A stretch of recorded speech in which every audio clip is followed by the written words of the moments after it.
सार्वजनिक बांधकाम विभागाच्या गलथान कारभारामुळे राहुरी तालुक्यातील पिंपळगाव फुनगी येथे लाखो रुपये खर्च करून बांधलेले तलाठी कार्यालय सुमारे 1.5 वर्षापासून धूळ खात पडले आहे। सदर कार्यालय त्वरित चालू करावे, अन्यथा शिवसेनेच्या वतीने तीव्र स्वरूपाचे आंदोलन छेडण्यात येईल, असा इशारा सुनील खपके व अशोकराव साळुंके यांनी दिला आहे। राहुरी तालुक्यातील दवणगाव येथील शिवसेना राहुरी तालुका उपाध्यक्ष सुनील संपत खपके व वैद्यकीय कक्ष अधिकारी अशोक चांगदेव साळुंके यांनी दिलेल्या प्रसिद्धी पत्रकात म्हटले आहे की राहुरी तालुक्यातील पिंपळगाव फुनगी संक्रापूर दवणगावसाठी पिंपळगाव फुनगी येथे सार्वजनिक बांधकाम विभागाअंतर्गत लाखो रुपये खर्च करून तलाठी कार्यालय इमारतीचे बांधकाम पूर्ण केले आहे। सदर बांधकाम पूर्ण होऊन 17 महिने झाले आहे, मात्र सार्वजनिक बांधकाम विभागाच्या गलथान कारभारामुळे सदर नवीन इमारत अद्यापपर्यंत धूळ खात पडली आहे।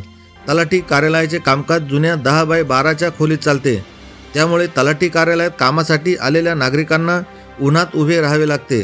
तसेच नागरिकांसह कार्यालयातील कर्मचाऱ्यांची गैरसोय होत आहे। सार्वजनिक बांधकाम विभाग व महसूल प्रशासनाने याबाबत दखल घ्यावी। येत्या 15 दिवसात पिंपळगाव फुनगी येथील तलाठी कार्यालय नवीन इमारतीमध्ये सुरू न झाल्यास राहुरी तालुका शिवसेनेच्या वतीने तीव्र स्वरूपाचे आंदोलन छेडण्यात येईल, असा इशारा सुनील खपके व अशोकराव साळुंके यांनी दिला आहे। प्रतिनिधी RR जाधव, राहुरी।